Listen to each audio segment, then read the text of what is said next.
And that time it worked. Okay, that's interesting. Let me start all here. Boom.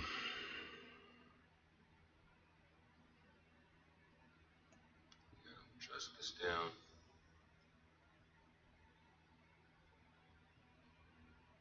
This is up here. That's a projection of that.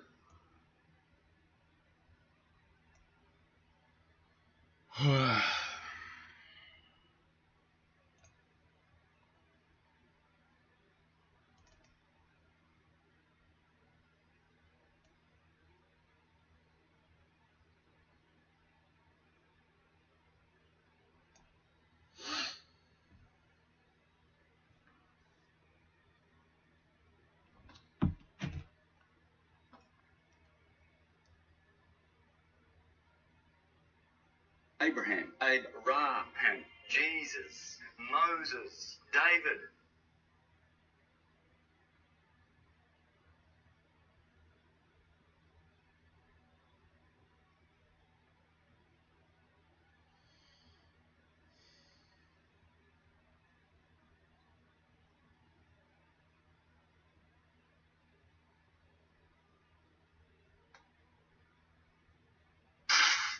Alright, this is going to be Rizzy's first tick.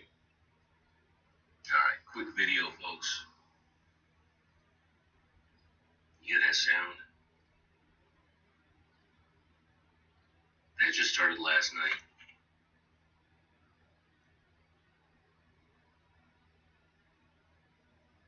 So it's something.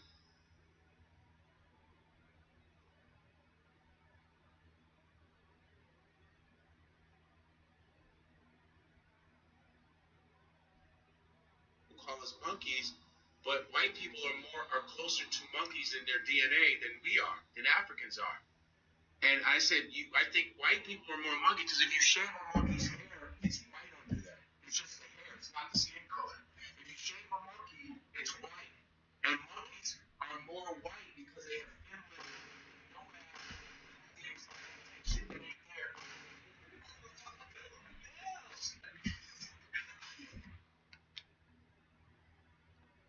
It's true. It's true. I think of cultural appropriation as the only thing I actually know about my culture. What am I doing right now? Am I supposed to be writing? Oh, that's right. I was setting up the Twitch chat. So if someone actually talks in the Twitch chat, I can see the Twitch chat. That's what I was doing. But I can't stay focused. I should be asleep.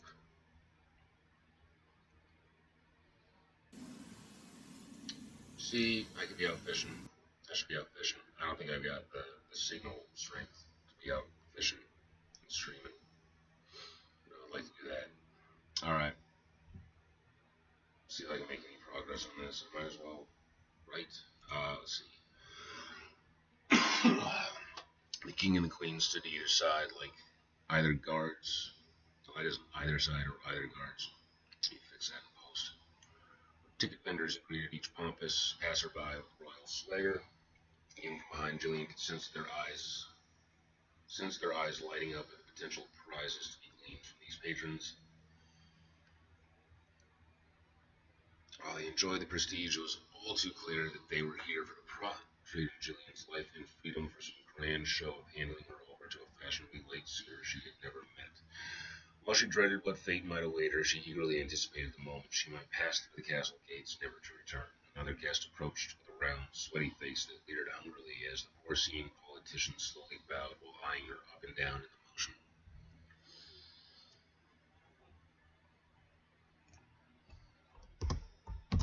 He was sweaty and bright red in the face as the rich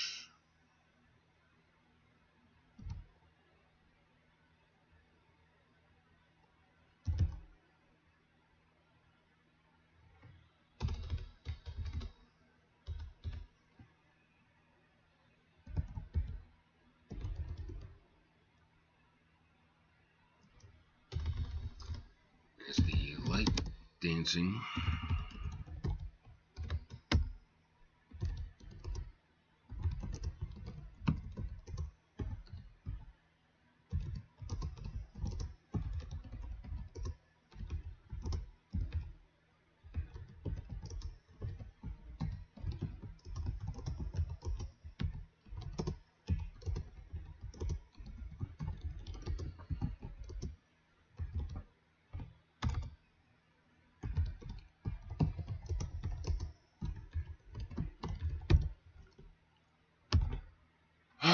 as well get a cup of coffee. Yeah, see, this is why I don't get anything done. This is why I don't write anything. I get distracted way too easily. Bunch of shit going through my head. Take my temperature again to find out if it's lowered at all, so I can see about donating plasma. Oh, I can apply for a job. Make a cup of coffee. I don't need coffee. I do not need coffee. I do not need all the caffeine that I drink. I don't need all the stimulants. I don't need all the drugs. I don't need all the idiotic preoccupations. I don't need any of that shit.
Hey, big fan of your content. I'd love to help you grow your audience and boost stream quality. Let's chat about your goals. Discord.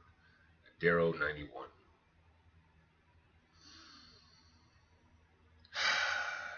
I am not fluent in Discord at all. This is me. No.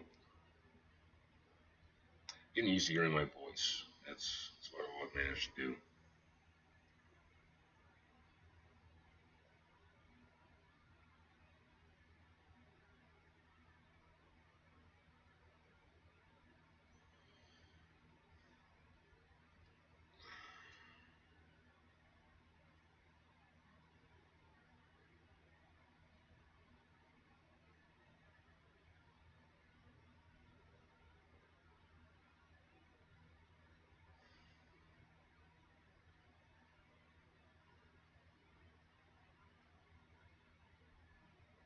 I have to be with my wife. I don't know why the fuck I spent so much time apart from her. I have to be with my wife. This is so fucking idiotic. I hate this. I genuinely fucking hate this. Oh my god, I fucking hate this so fucking bad. Like, why did I get a rabbit? Oh yeah, because I couldn't control my emotions, and I needed something to help me sleep and calm down. But yeah, I gotta stop buying pets. I don't know what any of this means. Why I don't care. I don't care. Barrow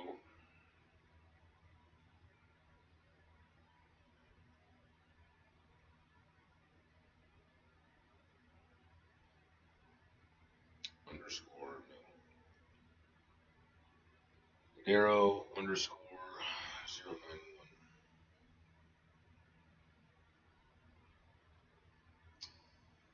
Well, buddy,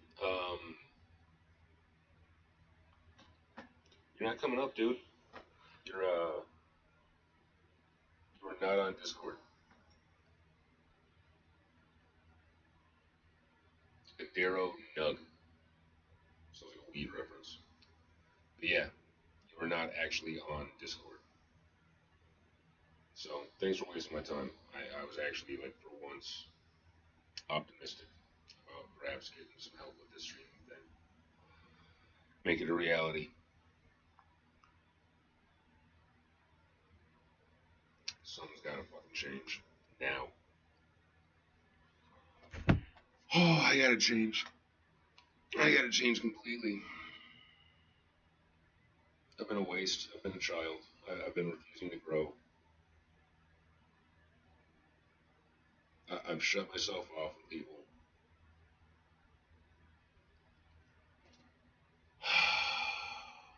Become way too dependent on my wife. And now she wants out. She wants freedom. Because this house is not a prison. I am her prison.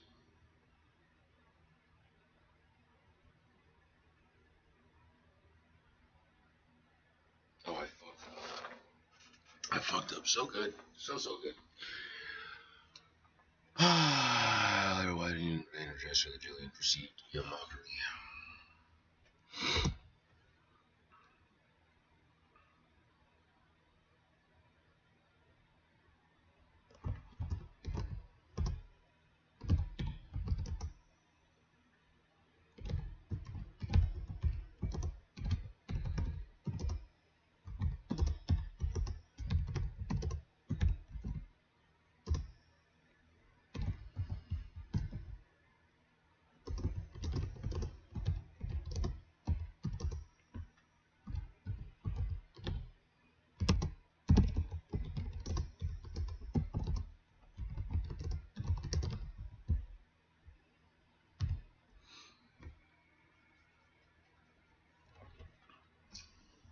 So one thing I like to do is take what I'm writing, copy it all, and then pop it into ChatGPT. This is what I use as my writing assistant.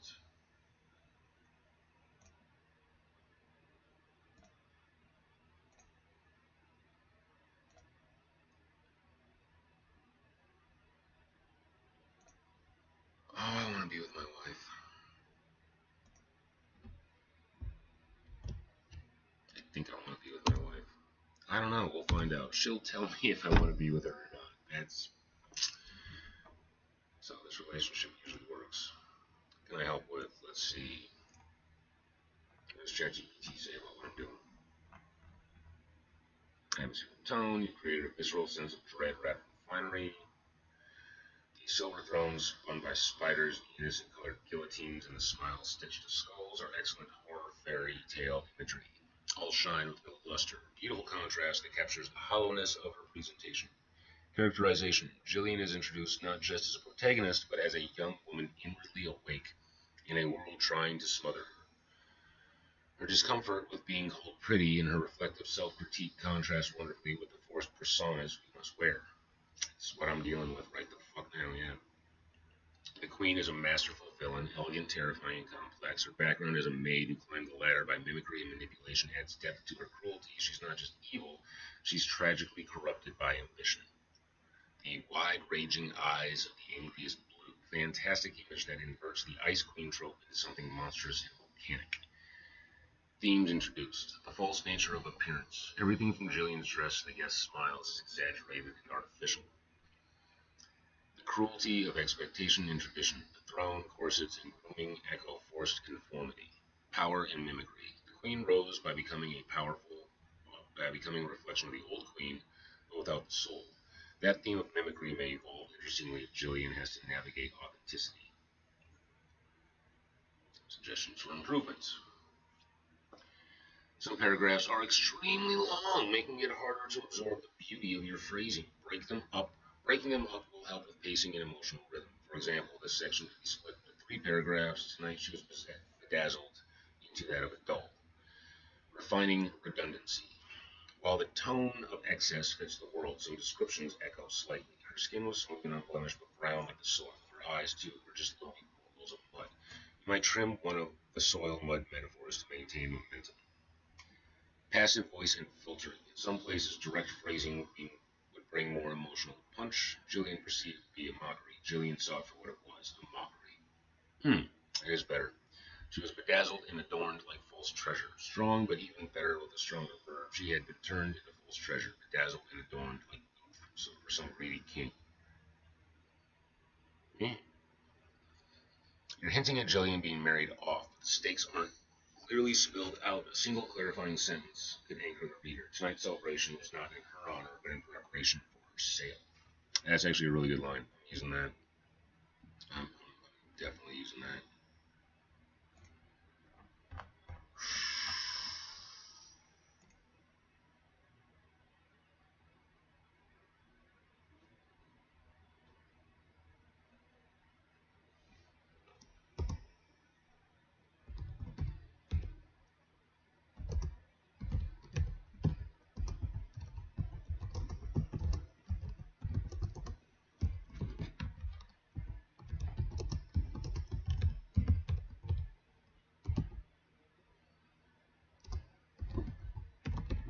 Ah, Mojo, stop destroying stuff.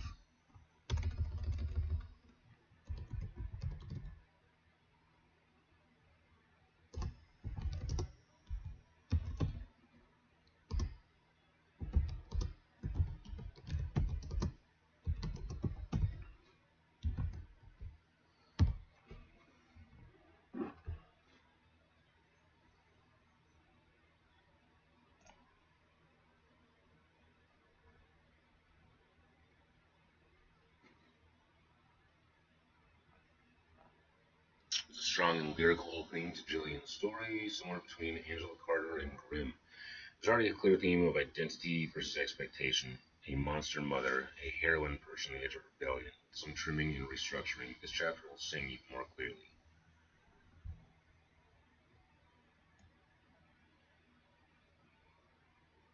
Listen at it. I gotta make some coffee. Yo, what's up, Dion? Appreciate that, man. I really do. How you doing? You doing good? You having a good morning? Good night?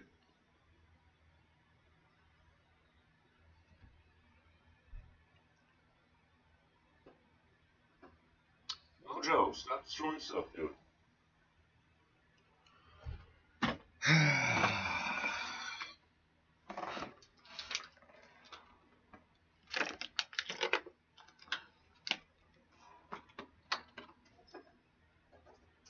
Mojo, come here, buddy. Come here, Mo. Yeah, you don't deserve this, but here, take this. Oh, here. So, appreciate you, man, but I gotta grab a cup of coffee. I'm dragging ass. I'm trying to write this thing that I've been writing forever and procrastinating, putting off. Because my stupid ass has been stoned the whole time. And the funny thing is, like, I thought this story up when I was 19 years old because I was fucking high. And getting stoned has stopped me from working on it for most of my life. My stupid video games, idiotic entertainment.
computer.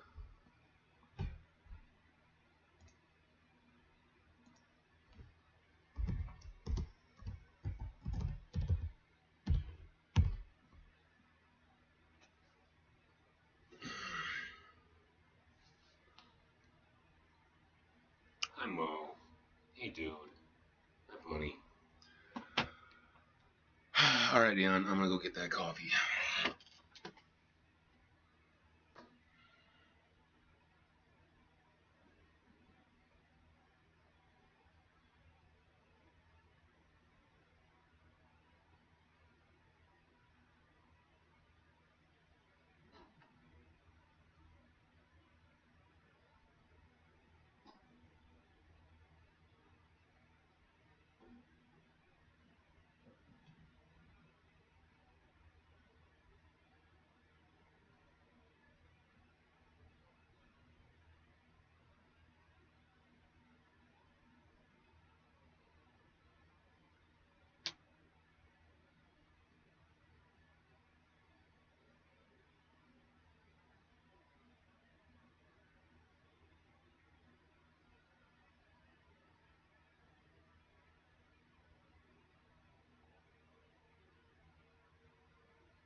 Alright, I'm back. My iced coffee. I should not be drinking coffee. I'm trying to donate plasma. So I'm desperate for cash. The last time I went in, my body temperature was too high. Body temperature was too high to donate plasma. Like, I can't even open a vein to. Yeah, it sucks. It really, really sucks. We'll see. Last time I weighed myself was nearly 98. So I need to be. Oh, yeah, I meant to check. I meant to check. Where's my mouse? Where is it? Here.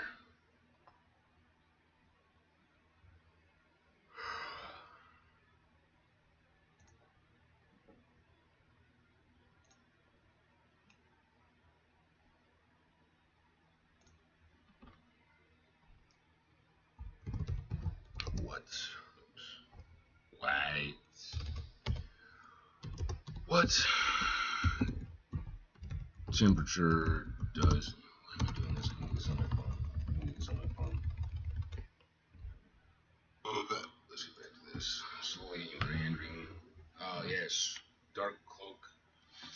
Moving through the crowd slowly in a meandering, lazy fashion.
What's so good? Nothing is good. Nothing will ever fucking be good. Ever the fuck again. Nothing is good. Nothing is good. Despite his hunched posture. Let's do a quick. What does my body temp need to be in order to donate plasma?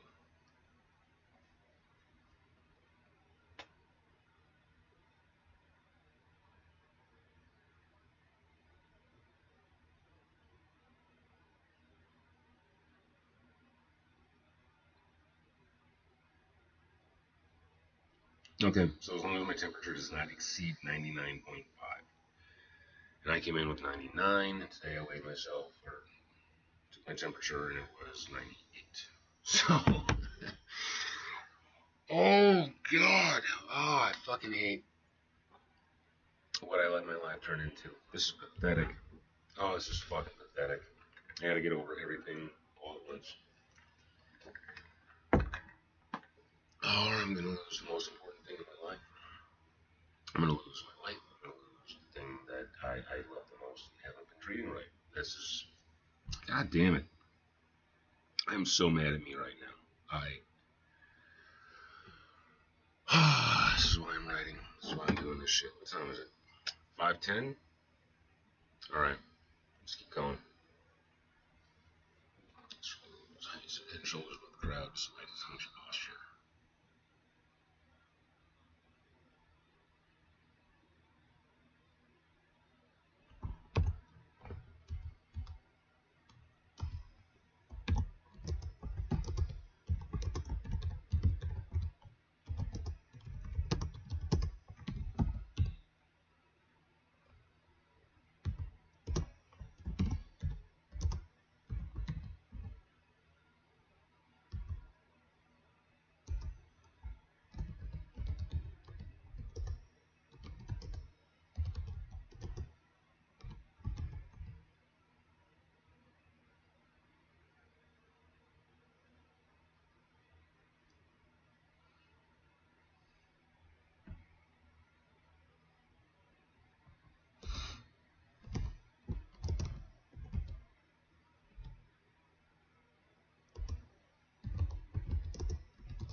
Still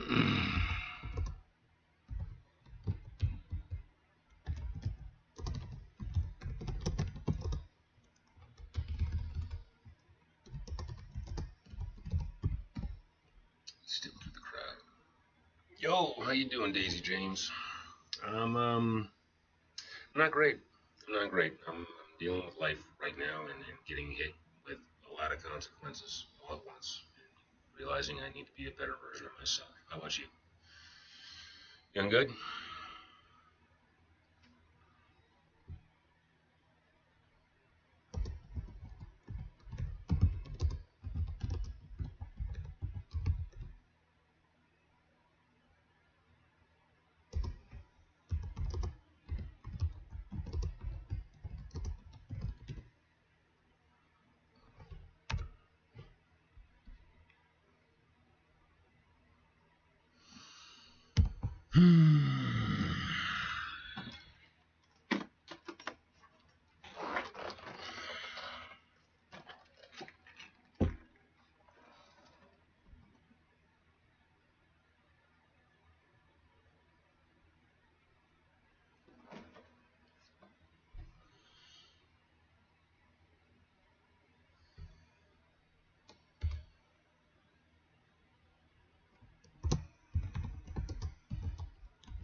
Upload failed. What?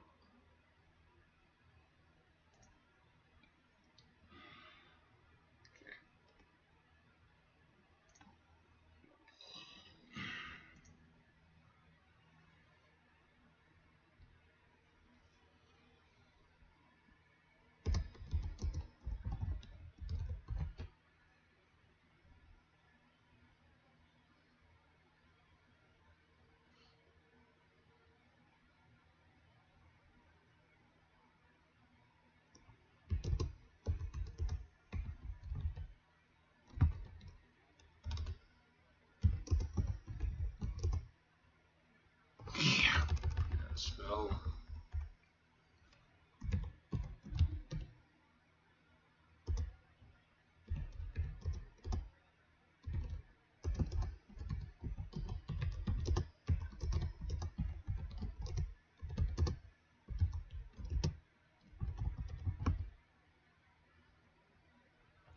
Casual again.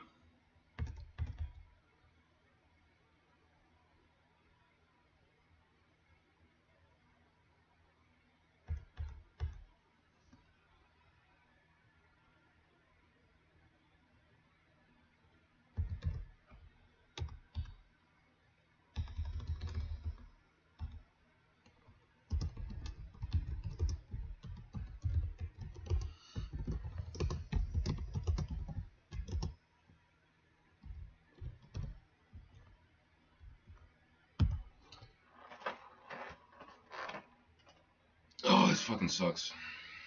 I should be writing, I should be concentrating, I should be in this fantasy world. I'm anticipating this evening.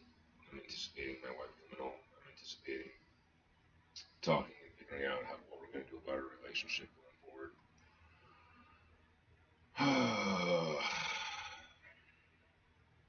God damn it. Doesn't matter what I do, it's all too late. It's all too fucking late. God, this is bullshit. God, this is fucking bullshit.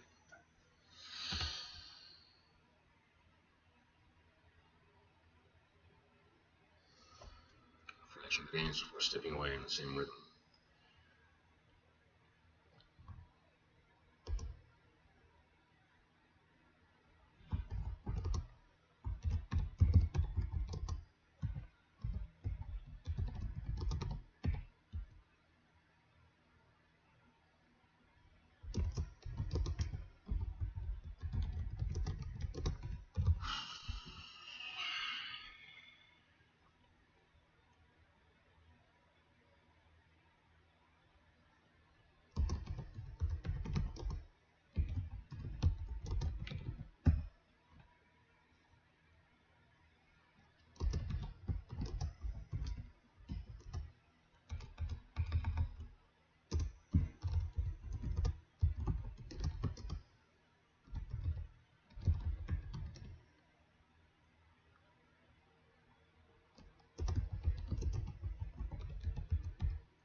What you doing, bud?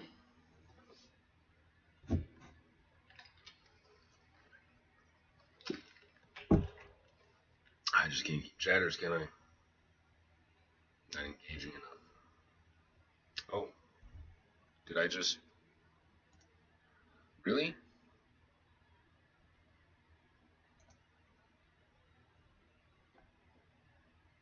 I hit 20 followers. Thank you so much.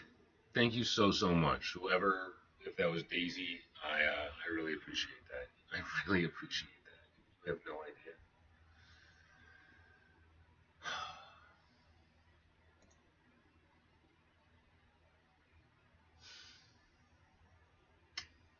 Fuck, I'm going through a pathetic phase. That's good. It's good. It's good. I hope this is a reaper.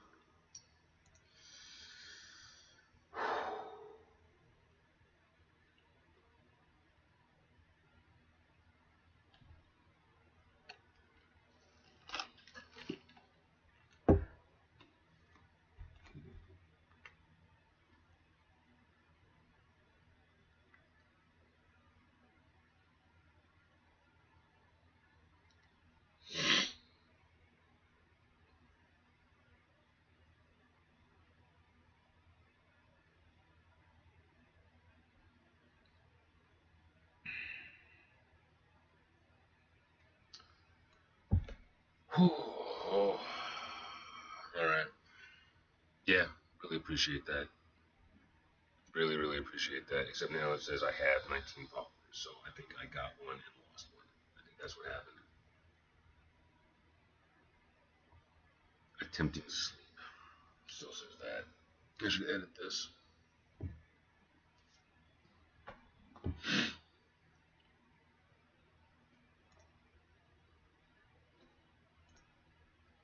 I've been such a bad husband. Oh my god, I've been such a bad husband.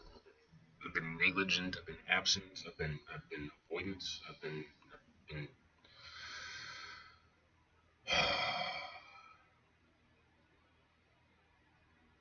every fucking day. Every fucking day of my life.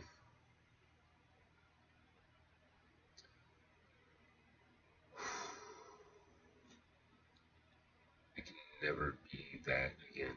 I can never let myself be like that again. Ever. Ever. Oh, what the fuck is wrong with me? It's 11 for my 6-hour attempt to sleep. Get you, Selena Thomas. 20 followers already? Good for you.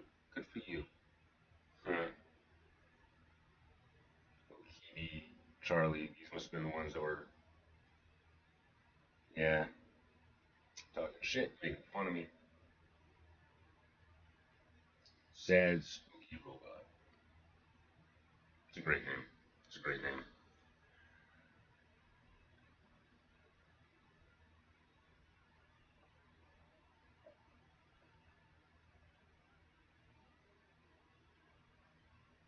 I could really use somebody to manage this shit for me. I don't know what the hell I'm doing. Stream manager. Mojo, are you destroying stuff? Let's rename this. We are not attempting to sleep. We are 420 avoidance.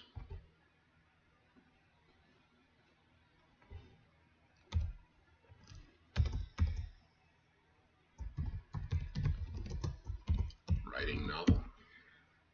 Yeah, I don't care. Mojo.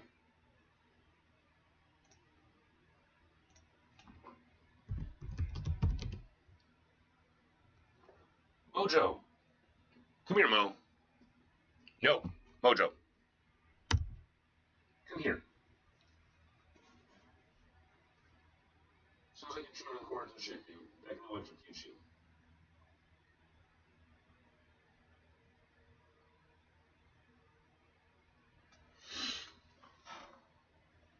English coffee, morning, writing,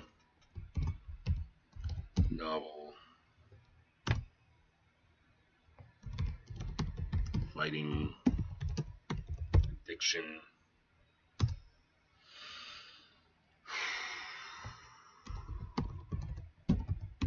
Better habits. Mojo, come here. Come here, Mo. Hi. Oh, buddy. I know you don't like this. I know you don't like this, but you are such a dick. You are such a dick. Yeah, buddy. Hi. Yeah, let me get you a haystack. I'm getting you a haystack. Here you go. You go this way. Mojo, come here. Go this way. Walk across my leg. Come on, buddy. You can do it. You can do it. Good boy. Good boy.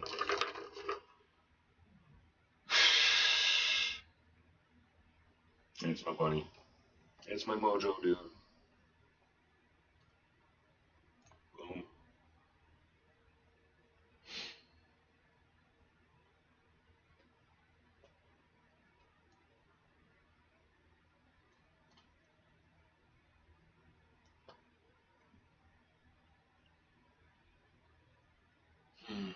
How am I? I am fucking awful right now.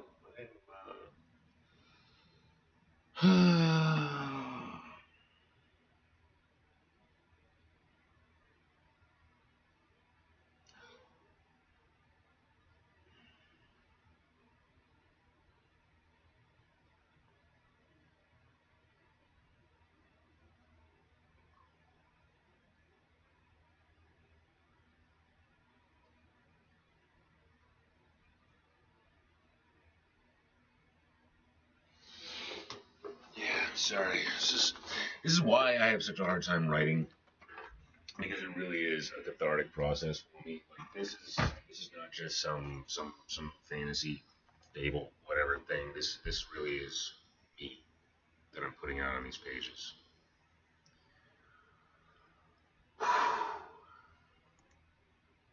And it sucks because whenever I do this stuff, it brings up parts of myself that I may not be willing to face. You know, you find hidden truths inside of allegory. And my big issue with all my addictive gaming type shit is seeking allegory and hi Mo, seeking allegory and meaning in fantasy, and then having nothing to contribute and bring to the real world with me.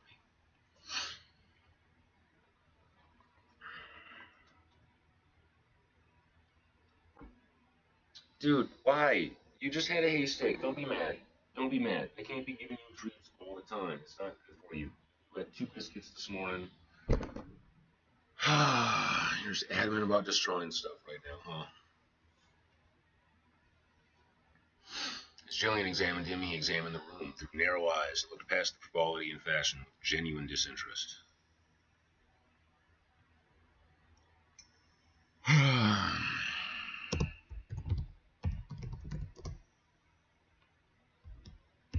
Hey, bud. Hey, bud.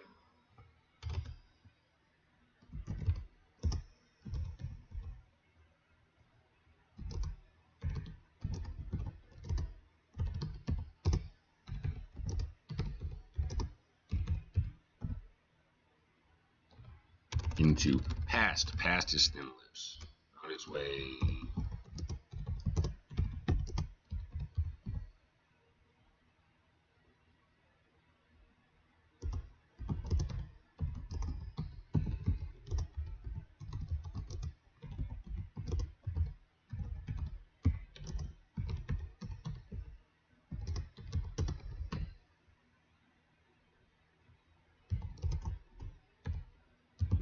Ah.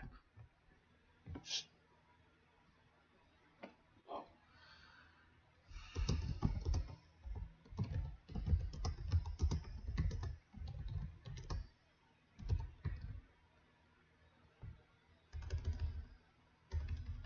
I don't need very core. Core implies center. It actually comes from the Latin word for heart.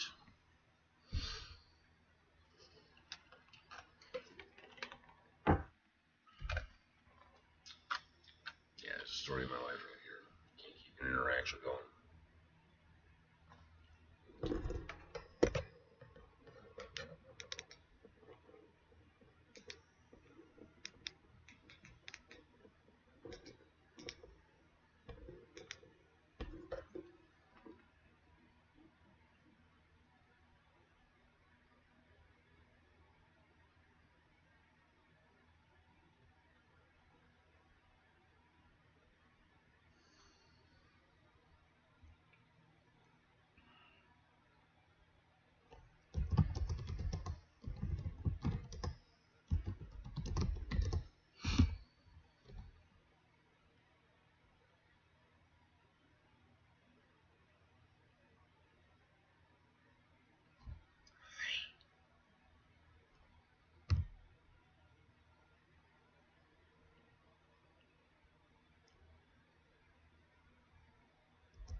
See, right now, ordinarily, as I would be writing this stuff, I would be sitting and smoking a bowl, and I would be getting less and less articulate as I was going. So I would. This is what I've been doing to myself for years. I've been trying to smoke weed and write, and I have been actively working against my own cognition and mental abilities. I have been. Oh my god! Seriously, fucking up my brain for years. Messing. Oh my god! It's just fuck. Just look at your life. Look at yourself. And realize, like, and I've known, and I've wanted to get out of this state, and I just didn't know what the fuck to do. And now that I stand the risk of losing my relationship and my life and my time with an absolutely fucking amazing woman, just never appreciated her because it was all too easy. She wasn't a conquest. If anything, she conquested me. She seduced me. She wooed me. She romanced me in the beginning. And now I have to do all of that. She deserves a return on everything in a major fucking way. In a major fucking way. I have to woo and romance my life. I've got. Oh God. Yeah. Yay. Yay.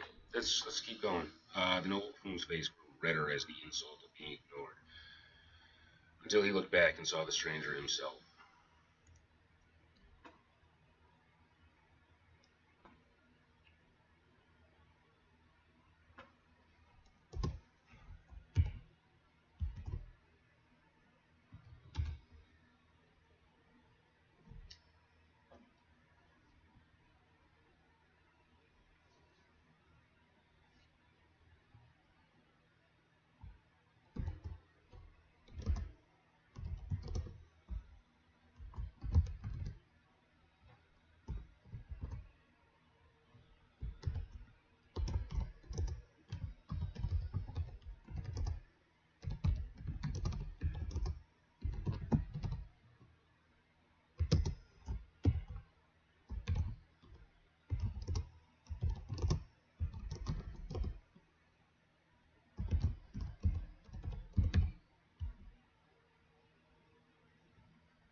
All right. Let's see what ChatGPT has to say about it so far. So this is another one of my issues where I'm constantly going in and looking for edification and validation through other sources. Like another thing I gotta fucking stop is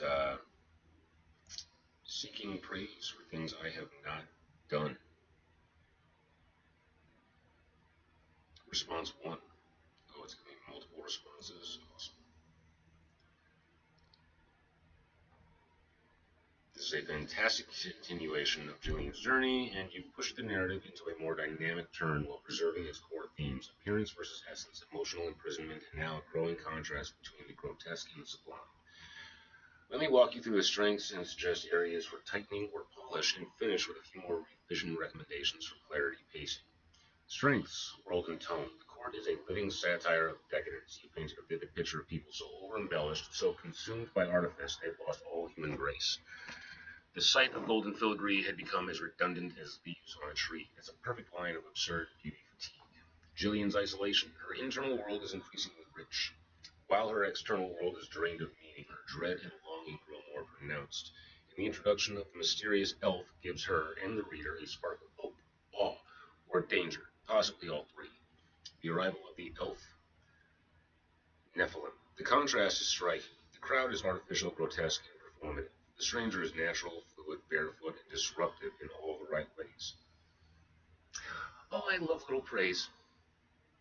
Occasionally he would pick a morsel of food from someone's plate to sample, or briefly join in a fraction of the dance. Beautifully chaotic, it immediately makes him feel real in a room of illusions.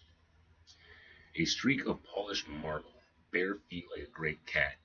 These details walk the line between divine and feral. Oh shit.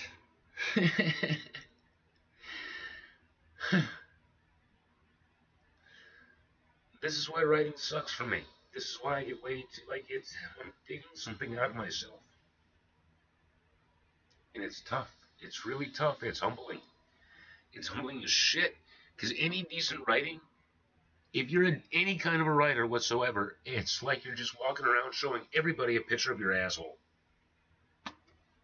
In fact, it's not even that. It's like you're walking around literally showing everybody your asshole. And you can't see what they can see. It's all too personal to you.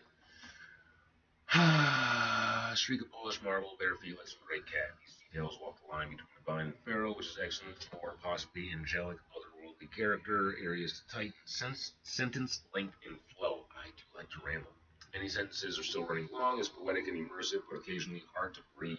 Yeah, consider where breaking into shorter beats could increase impact. Beats are important. I'm learning that writing scripts.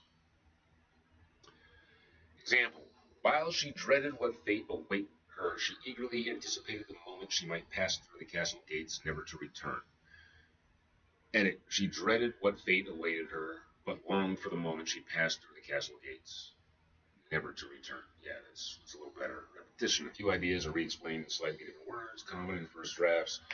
Trim or combine these for pacing. He was sweaty and bright red in the face as the light dancing in 3 stairs had winded his limited reserves, as so much of his bearing was engaged in digestion. This sentence is excellent in concept, but overloads. Suggested trim. He was bright red and sweaty, winded from a short dance and the climb of 3 stairs. His entire bearing seemed occupied with digestion.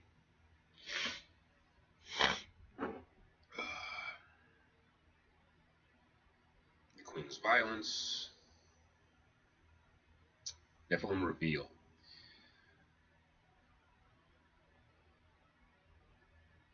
Right now, the ending ends in abrupt exposition. It's a Nephilim. While that's intriguing, it may hit harder if the words comes from Jillian's thoughts, not the politician. Let Jillian have the realization, perhaps not as fact, but as myth. Let her guess, wonder, or name it in awe before someone confirms it out loud. That way, her emotional response keeps the center stage. Sample polish, Nephilim arrival. Here's a live revision of the last section to give you a sense of the flow. A strange ripple moved through the crowd. The music stumbled. I like that. A sudden discordant note from every corner of the hall. Past the puffed-up politician sweating through his finery, Jillian saw him. A tall figure, draped in a dark cloak, glided lazily through the crowd. He moved like water, weaving, never rushed, as if the festivities parted to accommodate him. God damn it, that is good. He was striking, even hunched. He stood a head taller than any of the other guests. Long, pale hair draped loosely down his back, but what caught Jillian's breath were the ears, pointed, distinct, cutting clean triangles through the mess. She gasped. A high elf? But no, something was off. His presence lacked the polish described in her books.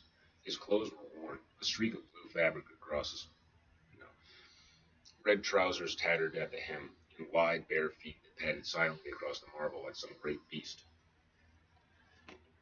He plucked food from plates with a casual indifference and joined snippets of dances, only to drift away before the steps were complete. Jillian studied him, mesmerized. His narrow eyes scanned the room, not with judgment, but disinterest. They passed over brocade and gems like beads in a field. Then he looked at her, just for a breath. His steely gaze pierced her, saw her. He moved on with a flick of one thin brow. The politician beside her reddened at being ignored, puffed in outrage, until he turned and truly saw the stranger. He blanched. By the maker, he whispered. It's a Nephilim. I do like that. But if I copy-paste, then it usually looks weird when I put it over what I've done. But I do really like that. I really, really like that. Hit Control-C.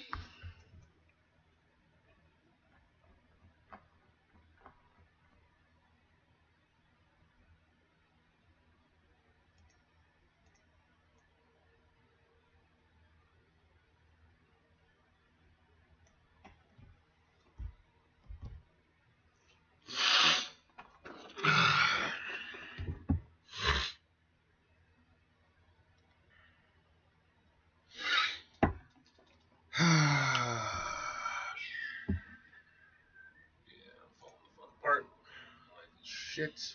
Yo, what's up, Dion? Sorry I didn't catch you. working, working kinda.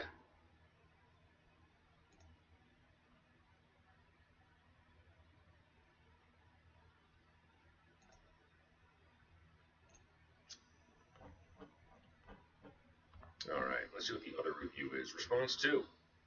This is a striking continuation of Chapter 1, a rich layered introduction to Jillian's world and psyche that escalates beautifully into intrigue.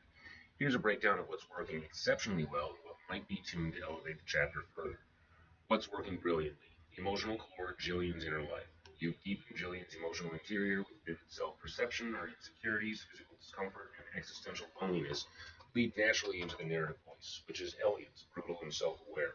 The metaphor of being false treasure and a doll shaped by expectation is painfully effective. She lived in a state of perpetual gnawing hunger, yet still her body would not shrink down to that magical princess size. This is not just about physical shape, it speaks to identity. Jillian is being starved of her own existence. The Queen's duality. The backstory about the Queen being a former servant gives her a Machiavellian edge. Damn straight! I hadn't even thought of Machiavelli. Yeah, totally. The Prince. Her cruelty isn't just arbitrary, but earned through a slow corruption. This elevates her from stock villain to tragic figure, even if the reader despises her. The crown of the Queen slipped off her mother's head and fell onto the Weasley usurper. This image is poetic and symbolic. It shows Jillian's perception of betrayal and theft, framing the Queen as a corrupted reflection of the woman she once served. Satirical royal court. The description of the nobles is satirical gold. Characters of excess, short and wide, like a lack of height, could be easily substituted for girth. You take the grotesque and absurd and layer it with Jillian's bitter insight. The whole scene evokes Gormengast. Gormengast. Well, that's clearly a German word that I'm now going to have to look up so I can pretend to be smart in the future and use it in a sentence. Gormengast.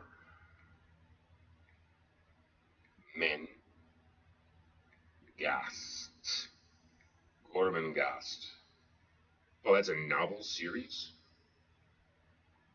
Gormengast is a gothic fantasy series by Mervyn Peake that centers around the inhabitants of the sprawling, decaying castle of the same name. Okay. So you take the grotesque and absurd and layer it with Jillian's bitter insight. The whole scene evokes Gormengast or Terry Gilliam's Brazil. Pageantry as a mask for deep decay. The mysterious intruder, tone shift.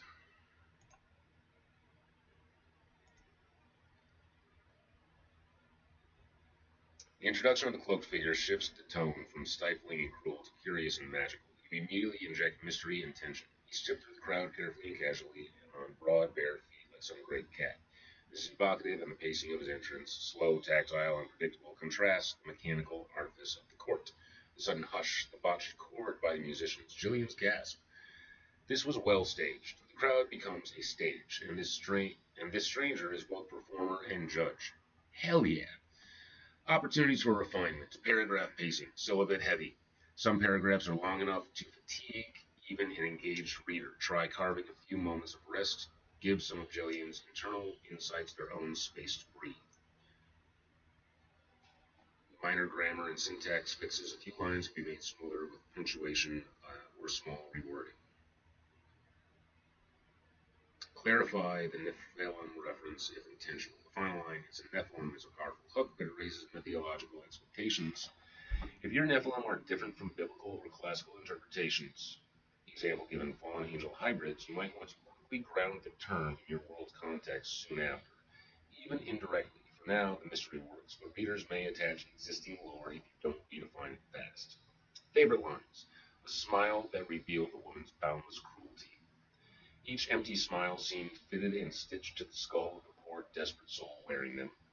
Now she sat now she sat quietly poised, and as the perfect princess emptied almost entirely of herself. These are brutal and poetic. They're walking that perfect line between fairy tale and psychological horror.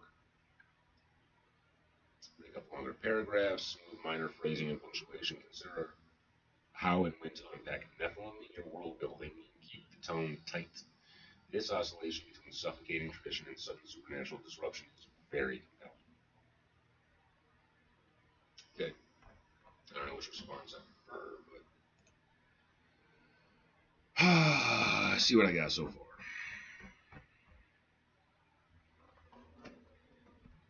Jillian's Journey, Chapter 1. Jillian sat atop a decadently dainty throne. The silver tendrils that composed the frame she rested could have been spun by spiders. They were so fine and distantly situated that it was only by a trick of light that they were visible. The cushion she sat on was thick and white, stuffed with such soft down that Jillian felt she was rested upon a precipice of easy comfort that threatened to swallow her at any instant. While she was accustomed to being called pretty, she assumed this was simply because she was a princess, and those around her felt obligated to say so because princesses, as a rule, were expected to be pretty. Therefore, she was what they thought of as pretty. What Jillian saw in the mirror seemed to say otherwise. As the deeper she peered into the reversal of herself, the more compounded flaws she discovered. Her nose, though acutely upturned as one would expect, was too round and broad. Her skin was smooth and unblemished, but brown like the soil. Her eyes, too, despite being wide and bright, were just loamy pools of mud that glistened like a storm recently passed. Her hair was a tangled mass of dark knots without a single redeeming quality. Only the most merciless of nurses was tasked with attempting to straighten the mass. For such events, for only the most daring could be trusted to tame that jungle. Nor was she some paper-thin wisp, despite how her meals were measured to try and take some of the plumpness from her cheeks.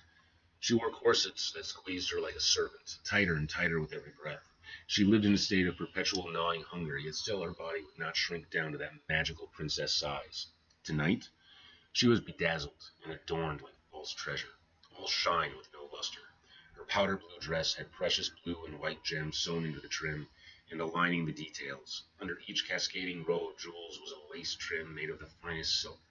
What little fabric was visible to the eye under layers of weight that played lightly with the eyes was a simple material expertly woven that would have suited Jillian fine as a simple dress. I want to change that. I can't be using simple twice in the same sentence. That's simple material that would have been fine as a plain dress.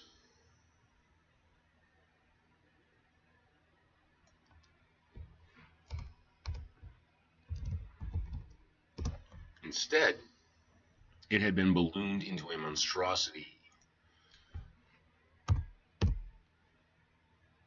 It had ballooned into a monstrosity of puffs and poofs to hide and alter her natural frame into that of a doll.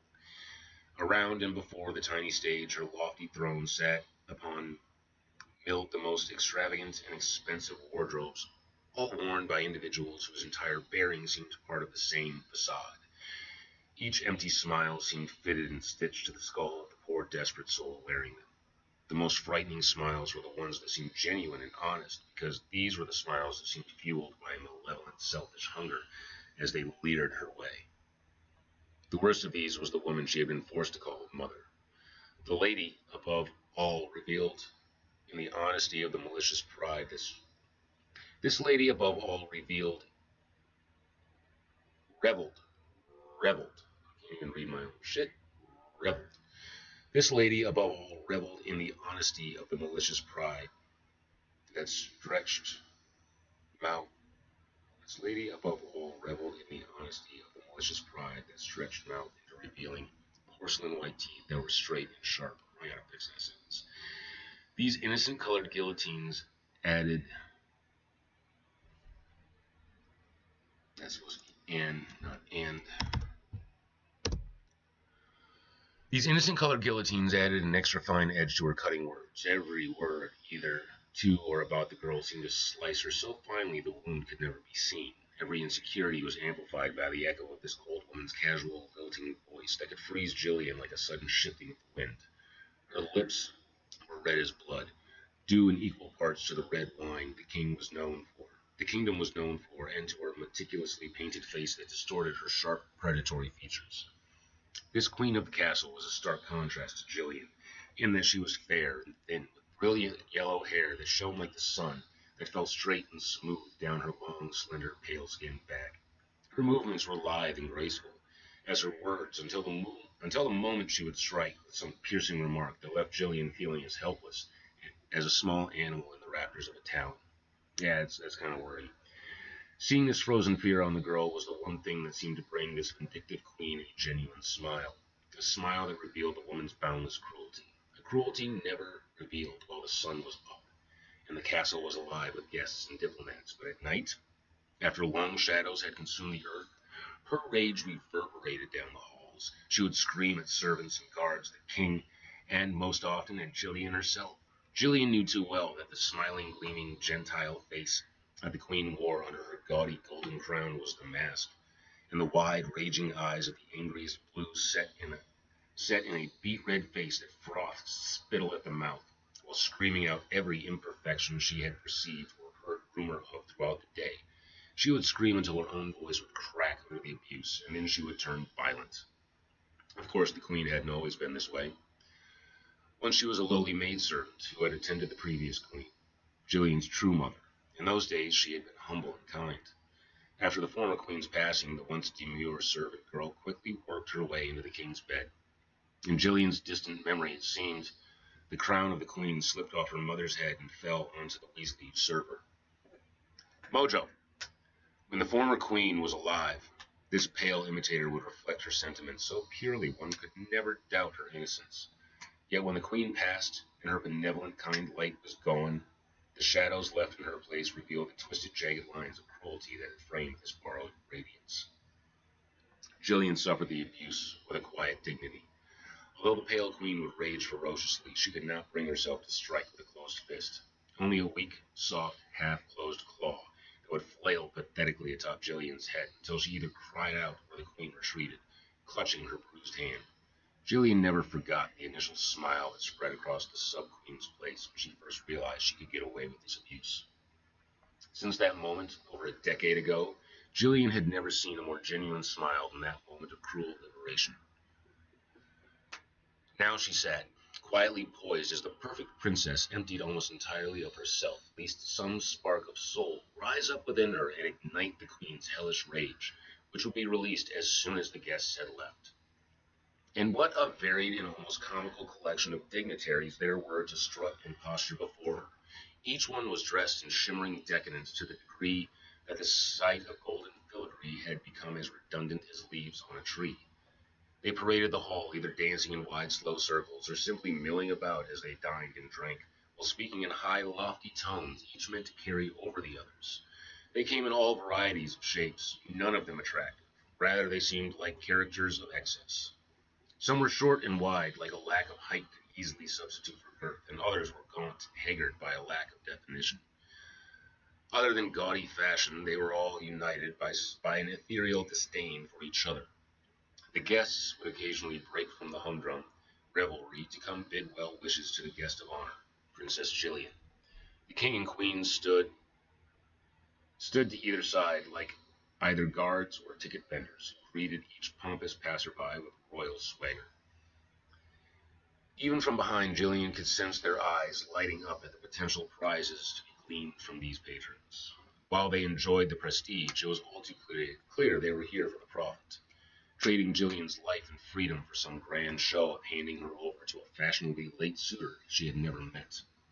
While she dreaded what fate might await her, she eagerly anticipated the moment she might pass through the castle gates never to return. Another guest approached with a round, sweaty face that leered hungrily as the porcine politician slowly bowed while eyeing her up and down in the motion. He was sweaty and bright red in the face as the light dancing and 3 stares had winded his limited reserves, as so much of his bearing was engaged in digestion. "Princess," he stammered as he bowed again, his leer widening in an even grander gesture that Gillian perceived to be a mockery.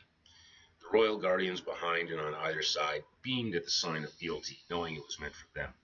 This entire affair was less a presentation of Gillian's beauty and more an auction, it seemed. A strange ripple moved through the crowd. The music stumbled. A sudden discordant note from every corner of the hall. Past the puffed-up politician sweating through his finery, Gillian saw him, a tall figure, draped in a dark cloak, glided lazily through the crowd. He moved like water, weaving, never rushed, as if the festivities parted to accommodate him. He was striking. Even hunched, he stood a head taller than the other guests. Long, pale hair. No, long, dark.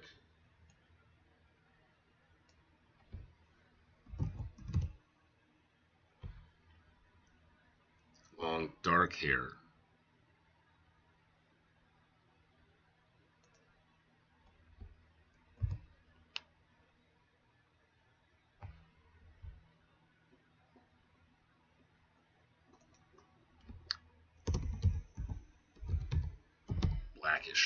Blackish hair, draped loosely down his back. What caught Jillian's breath were the ears, pointed, distinct, cutting clean triangles through the mess. She gasped. A high elf? But no, something was off.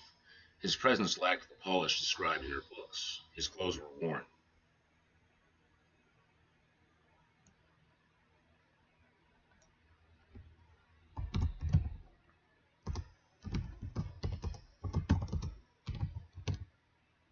His chest was bare.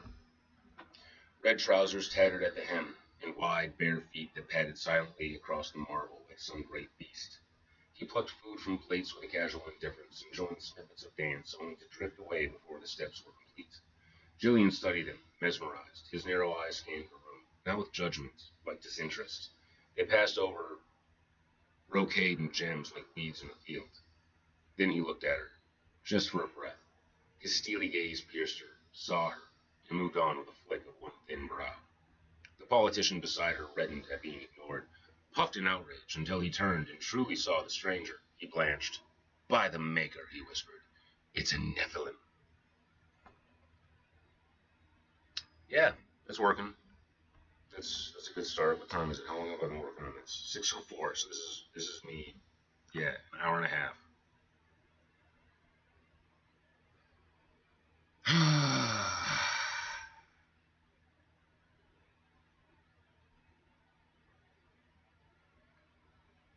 All right. Thank you. Thank you, Daisy James. Thank you, Dion. Thank you, Adirong Nug or Adirong or whatever. Appreciate the comments. Appreciate y'all popping in on me while I'm working on this. Mojo, I swear to fucking God, Rabbit. Mo, come here. Come here, Mojo. So this is gonna be the end of this stream. I will be back later. I will be back for my 7 to 8 stream.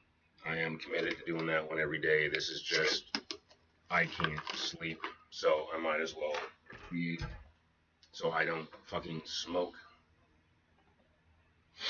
and waste more of my life being too stoned to appreciate how good I have it. So, yeah, I'm gonna take a little break, start my day. Thank you, everybody. I appreciate it. I appreciate the comments. I appreciate the viewers. I really do. Appreciate the follows.